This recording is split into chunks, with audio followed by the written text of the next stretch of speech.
Hello, Locked In fans. This is Beetle Bailey with My Mid Atlantic. And we are here today at Locked In Sports with Coach Joshua Resignalo. And he's also general manager of the Carolina Cobras of the National Arena League. How you doing, Coach? Man, I'm doing good. I can't complain. Hope you had a good Christmas. Yeah, thanks. We did. How'd you make out with your holiday and family? Oh, it went good. Got through everything, with all the craziness still going on out there a little bit. We were able to get through it and had a good time with the family. So, Great. Yeah, speaking of family too, I guess with the Carolina Cobras, they I guess promoted you or gave you also the title of general manager. Is there anything kind of special? I know with that title that the responsibilities that you give us some insight on. yeah, so I pretty much run everything from the day-to-day operations. I did a lot, last season. Once I kind of took over some of those duties last year, I was pretty much just, get through the season at that point with where everything we had going on. And, everyone across the board was last minute of throwing things together and, making sure that where we're going to start or where we're not going to start and then can condense down. So, we got through that. And then, I just think overall where we were at and me, living here in the area and I've been here for a long time. So, it just made sense for ownership to, promote me into that role instead of bringing in someone from the outside. I'm sure that there's some people out there qualified to help us run this organization, but they also knew they had someone on staff that was qualified and actually lived here. So, you kind of saved some time of trying to get someone acclimated to a new environment and pretty much just keep it moving and didn't have to skip a beat. Yeah, that makes a big difference, I think, for most teams. Um, yeah, last year was really with COVID and everything was kind of messed up season. But yeah, you guys had a little bit of a slow start, and then you went gangbusters there toward the end, came up a little bit short. How's the roster doing this year? Good so far. We had to change up a little bit from our recruiting process just because of the new rules of the Ironman rules. Being familiar with the Ironman rules back in the AFL times, if you're not familiar with that style of play and how to build the roster from an athlete standpoint to the substitution rules and all that comes into factor of from a knowledge base, from a staff, coaching staff, from an organization to recruiting the right players to putting the game plan together. Now you also got to put into, your substitution lineups and how things are going to kind of play out through the game. You almost got to plan throughout the whole game, minute by minute, quarter by quarter, and kind of have an idea of what you're wanting to do based on personnel and different situations. So it's a little tough. And will that help, I guess, with having now an offensive coordinator and I guess the defensive coordinator also? That'll give you a little bit of opportunity for you to kind of manage that background. Absolutely. Yeah, we'll do a good job of, Coach Fuller's been around his game for a long time and we're really good friends. So having the opportunity to work with him is pretty awesome. I know Anson for, Coach Yarbrough for he finished a 19 season with us. He coached as a defensive coordinator last year with us, and he's been with me since 2014. So that relationship that he and I have, are pretty good. It was a little different environment for him from that player role to coaching last year. It was some growing pains there, but he's a survivor, he's a fighter, and we always made it through, and he did a good job of keeping the defense together and made a really good push there towards the end. Last year defense helped us out a lot, getting us in the right positions with some things. And we made some moves there towards the end. You mentioned about turning some things around at the end of the season.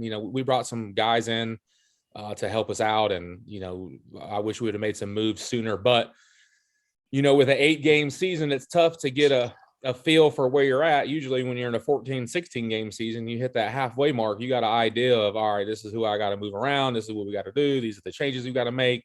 You make them and then you go. Well, when you got 8 games, you got to figure it out much Yeah, faster. you had a lot of tryouts last year. We got a lot of the magazine that got to go with you, a couple of them. Did you get any? And I know you've got, I guess, a couple of those tryouts coming up in the near future here for maybe some spots that you keep in the back of your mind for that. Oh yeah, for sure. So we'll it's a different process, like I said, as far as from recruiting. So we're really looking for the guys that can play both ways. So we're going to do things a little bit different at our workouts. If you come to the workout as a wide receiver, then you're going to start off with the DBs. If you come as a DB, you're going to start off with the receivers, because if you can't play the other side of the ball, then it makes no sense to bring you in, because that's the whole junction of where we're at with the Ironman stuff. You got to be able to play both ways. There's only going to be a handful of guys that aren't playing both ways, and those are far in between. So the cool thing about the Ironman rules is it's gonna expose some players, Yeah. but it's also going to put your guys that you may have thought been average, and now they're going to be a little bit more above average because they can do both. And some of your greatest AFL players played both ways. So, when you look at that aspect of it, your best wide receiver at the D1 level might not be as good as that athlete from the D3 level that plays both ways. So it's going to be a great mixture and an exciting season. A lot of people don't understand it. The ones that are frustrated with it and don't really like that process, they just don't understand the whole function of the Ironman rules from the coaching, from the player standpoint. As a fan, when you realize everything that's going on, it just opens your eyes. You got to have an open mind. You got to have an open mind with arena football, period. If you're a football person and have never seen it. Then now when you add in that other element of the arena, of the Ironman, when you understand what's going on, then you're going to get involved and think it's pretty cool to see. I mean, how cool is it to see a guy take a kick return, run a halfway field, get a pass thrown to him for a touchdown, then you kick it off, that same guy's at DB and interceptions and takes it back to the house. So he just had 3 touches within 3 plays and 3 different series. And it might be one of your most favorite players that now he's all over the field doing everything. And as a fan, how can you not enjoy that atmosphere and being also, I guess that also changes up, the way you train, or get ready for the games. I guess with training camp coming up, a little bit more of, stamina, things like that. Oh yeah, from a stamina standpoint, from physical, mental, because when you get tired, that's when the more mental errors come in the play. So, it's all about recovery too. So you got to have a good plan from preparation to application on practice field, and also recovery time. For us, we have a great medical team, from our physical therapists, from our trainers, to our chiropractors, to our cryotherapy that we got, everything that we have to try to put in place to get the guys' bodies right. We have a in-house training facility in the Coliseum where guys can get guys in the ice tub and, stuff like that. So, nice. We got a lot of cool things that a lot of teams don't, a lot of players don't know about, and a lot of things that other teams don't have, it's so you try to provide all those things for those guys. And being in the person in the lead to be able to put all that stuff together, I know what it takes for these guys to be healthy. I know what it takes for us to put together a good product to win. And I know what it takes for us to put a good business product together.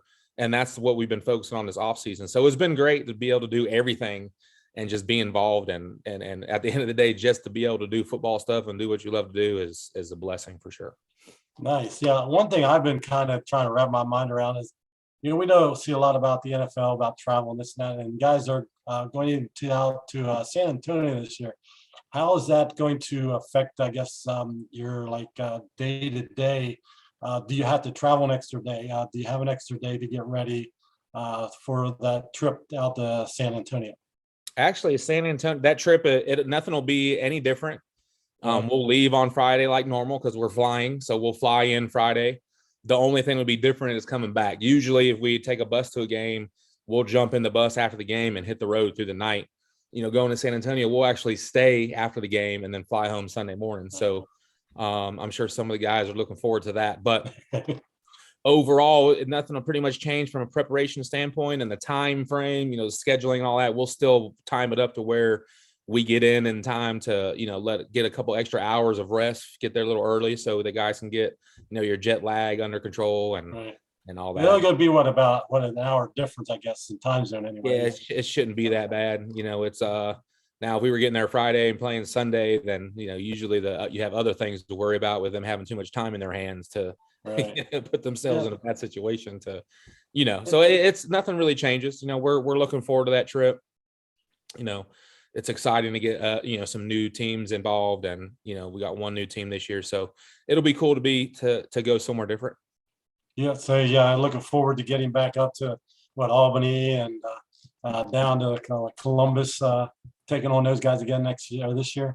Oh yeah, I always enjoy going to Columbus because they're fans, man. It's a tough environment to be a visiting team. You know, I've coached there with the Cobra or with the Columbus Lions as their defensive coordinator back in 2013. So when you have that kind of fan base on your side, it's great. But when you're there as a visiting team, you're just trying to get in and get out, so you don't have to deal with it. But it's fun, and Albany's always awesome. You know, it was cool to be there. You know, we got some unfinished business really with how things kind of played out with them, and it's they. Yeah, last season was a little tough for everybody, I think, just because Oh man, everything was going on. it's crazy. And then Jacksonville, I love going to Jacksonville Yeah. just because they got some of the most awesome fans in the league. Outside of the Snake Pit and Cobra Nation, of course, but Oh, of course. the just the atmosphere in Jacksonville with you're looking at anywhere from 7 to 10,000 people somewhere in there. Any game night, if it's a postseason game, you're for sure getting 10 grand in there, and it's a blast, and it's even better when they're quiet. That's what I look forward to. Yeah. Yeah. Did you have any, I guess, any dates or anything for the tryouts at all? Is there going to? Yeah, so I'm finalizing a couple things for our Pittsburgh workout in January. Last year we did it outside. We'll be at an indoor facility this year, so I'm finalizing a couple things there from a time standpoint. But it'll be towards the end of January. February 12th, we will be home in Greensboro at Prolific Park. That's an indoor facility there. It's a pretty nice facility. So we should have a big workout there. I'm not going to do one in Virginia or South Carolina this year. So typically we have anywhere from 30 to 40 come to Richmond and about 25 to 30 in South Carolina. So we got half of each of those to come to Greensboro. We're anywhere between 30 or 40 at a Greensboro workout. So we probably have 60 to 70 guys in February, which is we're looking forward to, because there's a lot of local guys here that could play both ways. Guys that we might not have signed before because of, they weren't the greatest receiver, but they were okay at DB or vice versa. And then when you got a solid DB like a Joe Powell or a wide receiver like Kendrick Ings, it's hard to beat those guys. Adam Smith, those guys have been doing it for a while. Like, you can't take a guy that's okay on the offense or defense and plug him in someone that's pretty solid. Right. Now it's a whole different ball game. So some of the opportunities for some of those guys are just going to be through the roof different from where they've been, just because of the ability to be able to play both ways. Yes, the roster, is there like I know in the NFL, whatever there, I think the Iron Man, they're going to have a 21 or is it 22-man roster? No, so nothing's changed on our rosters. We'll still bring in 35 for camp. We'll have 25 on roster. We'll dress 21 on game day. So I saw a lot of postings about, guys, players, and people not understanding the Iron Man rules, talking about, that means they're only doing this to save money and have less guys. Well, it's the same amount of people, same amount of people on the roster, same amount of people on game day, same 21 guys getting paid. And, so I'm looking forward to it just because of, I'm a chess person as it is. So being able to try to be better than the other coaches and have better game plans, now it just adds another element of just that process of substitutions, when to sub, when not to sub, who to take out, when to put it back in, all those things. It's going to be fun, and I'm looking forward to it. We also have one more workout in March 5th. That's in Lincoln, Nebraska. We got a good connection there with the group.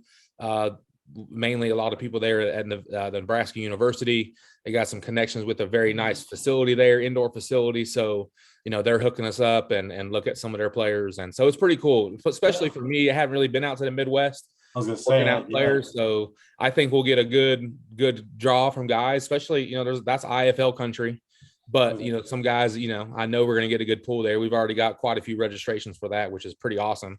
So it's a long haul to go to Nebraska, but I got some Marine Corps buddies out there, and so I can make it all work together and make the trip worth it for sure.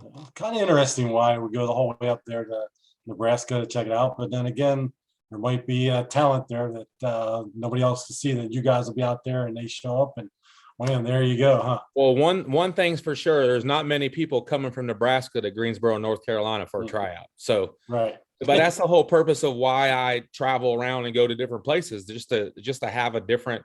There might only be 10 guys show up to a workout. That doesn't matter to me. Matter of fact, we were in Pittsburgh, right? And there was 9 guys that were working out. And I'm not doing it for the money. I'm doing it to find talent. Right. The only way I can find the talent I'm looking for is to get off my butt and go do it. Yeah. I mean, there wasn't very many teams doing workouts like that last year. No, that's why it's kind of. There's only a handful of coaches that actually, they travel around, looking for the best guys.